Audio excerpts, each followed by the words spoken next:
Nothing beats learning something new. In fact, neurologically, happiness and learning are very closely linked. So if learning is supposed to be so euphoric, then why does my brother resemble a cave person during exams? It was 3 a.m. when I caught him drinking coffee straight from the pot.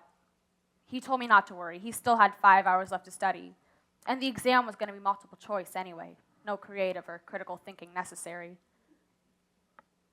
I think the high grade he received on that exam was more a measure of his caffeine intake than his knowledge of ancient Rome. Unfortunately, this attitude towards learning is typical of my brother's generation. Knowledge is supposed to make you happy, inspired, but for a generation of people who were constantly reminded of the impending doom that awaits them after graduation, that their job market will likely resemble a game of whack-a-mole, I think I can understand the apathy. Both my generation and my brother's generation are in a unique spot.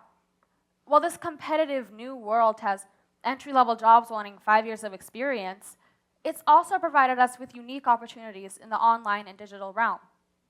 In the past few years, there's been a ton of young entrepreneurs in app design, blog journalism, online businesses. We even have kids making 6 figures chugging hot sauce on YouTube. Not that I'm recommending it, but the numbers don't lie. My generation is the first of digital natives. We were born into social media, smartphones, tablets, the Google Maps app. The digital literacy that millions of professional people still struggle to grasp is simply second nature to us. How many of you had a cell phone in high school? Let's see your hands. Not too many. How about college or university? After university? Well, I owned my first smartphone 4 years ago, when I was 9 years old, and so do roughly 70% of the kids in my grade. My generation was born into the age of instant info, and thank God for it, because it is estimated that in the next 3 years, the world's collective codified knowledge will double every 11 hours. So when the world is changing so rapidly, can you blame me for challenging a system created when people traveled via horse and buggy? We should be looking to the future.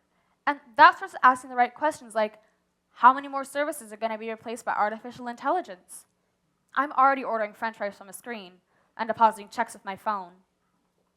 In the near future, when text messages emit holograms, when CDs fall to extinction, and our paper is obsolete, what does this mean for me? In this evolving digital era, what skills will the new world demand? My generation was born into the age of instant everything. We connect with best-selling authors on Tumblr, promote awareness for global issues on Twitter, and admire the cosmic pearls of an exploding star on our NASA Daily app, and all of that in the span of 1 minute. But don't get me wrong, I shouldn't laud my generation too much. We have some due self-reflection. I always wonder what a time traveler from the 19th century would think if I told him we had a device that fits in the palm of our hand with access to infinite knowledge. Yet we mostly use it to watch videos of cats. Digital and social media is integrated into our day-to-day lives and will only become more prominent as the years go on. It seems inevitable that future educators will advance online learning tools, replacing note packets with YouTube videos, blackboards with smartboards, and textbooks with innovative websites where finding key terms involve a mere click on a search bar rather than a survey of an elusive index. In a world where online resources contain boundless information, why are students still required to pay nearly $1,000 a year on textbooks? The world is changing. Businesses and institutions across the globe are acclimating to the digital age. I walked by a church the other day, and the sign on the lawn said, "Don't forget to follow us on Twitter, #ChristIsLord." But are universities keeping up? Why is it, as my brother describes, an epic poem to find his timetable on the university's website? What's it going to be like in 5 years from now when I'm enrolled? On October 8th last year, my friends and I celebrated We Day, a huge annual event that motivates young people to take action on global issues. We learned about the modern world, fundraised for charity, and I met kids from across North America. did a lot of what you would call networking. We Day was productive, educational, and inspiring. Why can't I say the same about my social studies class? Can't I study sociology and be sociable? I want applicable skills, skills that will prepare me for the real world, the world beyond four walls and a blackboard. That's what this means to me. Not only do I want to learn about the world, I want to be a force in it. Changes can be scary. I mean, if they scare me, I can't imagine how you must feel.